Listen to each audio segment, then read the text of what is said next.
امریکی خارجہ پالیسی عالمی نظام اور اقدار کے لیے خطرہ قرار، طاقت کے بل بوتے پر عالمی امور میں تسلط ناقابل قبول، دنیا کو لٹیروں کا اڈا بننے سے بچانا ضروری ہو گیا ہے۔ جرمن صدر فرینک والٹر کی امریکی صدر ڈونلڈ ٹرمپ پر کھل کر تنقید۔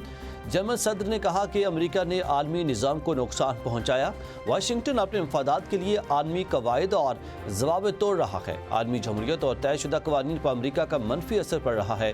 صدر فرینک والٹر کا کہنا تھا کہ طاقتور ممالک قوانین کی خلاف ورزی کر کے عالمی استحکام خطرے میں ڈال رہے ہیں۔ امریکی رویہ سے یورپی اتحادیوں کے لیے غیر یقینی صورتحال پیدا ہو گئی۔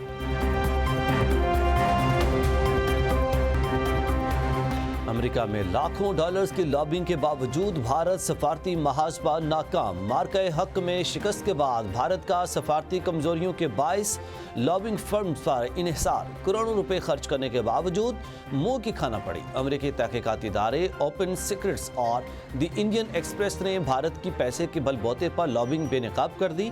اوپن سیکرٹس نے انکشاف کیا کہ بھارت نے مسخ شدہ ساکھ کی بحالی کے لیے 2025 میں متعدد لابسٹ ہائر کیے۔ دی انڈین ایکسپریس نے لکھا کہ آپریشن سندور میں ذلت امیز شکست کے بعد بھارت نے لابنگ کے ذریعے ٹرمپ انتظامیہ سے رابطے شروع کیے۔ ملاقاتوں کے لیے SHW لابنگ فرم کی مدد لی گئی۔ فرم کو $1.8 ملین سالانہ دیے گئے۔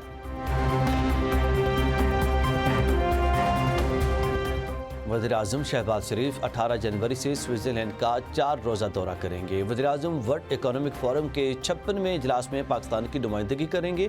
ورلڈ اکنامک فورم کا سالانہ اجلاس 19 سے 23 جنوری تک ہوگا۔ وزیراعظم کی عالمی اقتصادی فورم میں شرکت کے موقع پر عالمی رہنماؤں سے اہم سائیڈ لائن ملاقاتیں بھی متوقع ہیں۔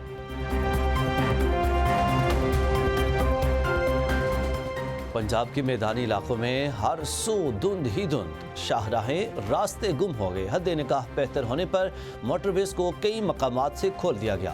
قومی شاہراہوں پر ٹریفک کی روانی شدید متاثر، شہریوں کو صبح کے اوقات میں سفر کا مشورہ، ڈرائیورز کو فوگ لائٹس استعمال کرنے کی ہدایت۔ لاہور سمیت کئی شہروں میں فضائی آلودگی پھر لوٹ آئی، ایئر کوالٹی انڈیکس میں خطرناک حد تک اضافہ، ملک کے بیشتر علاقوں میں سردی کی لہر برقرار، یخ وستہ ہواؤں کا راج۔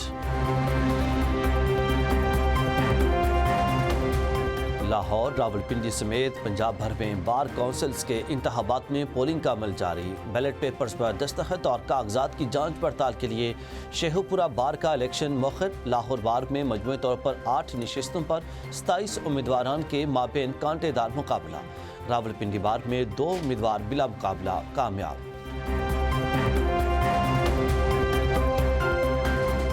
بانی پی ٹی آئی کی رہائی پارٹی میں ڈسپلن سے مشروط تحریک تحفظ آئین پاکستان کے سربراہ محمود خان چکزئی تحریک انصاف میں ڈسپلن کے فقدان پر نالاں۔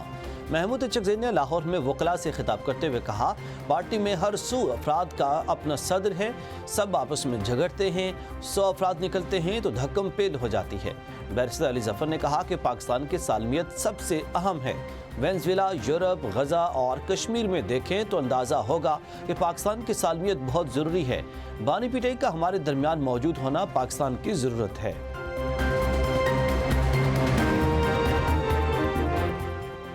امریکہ کا وینزویلا میں $100 ارب کی سرمایہ کاری پر غور۔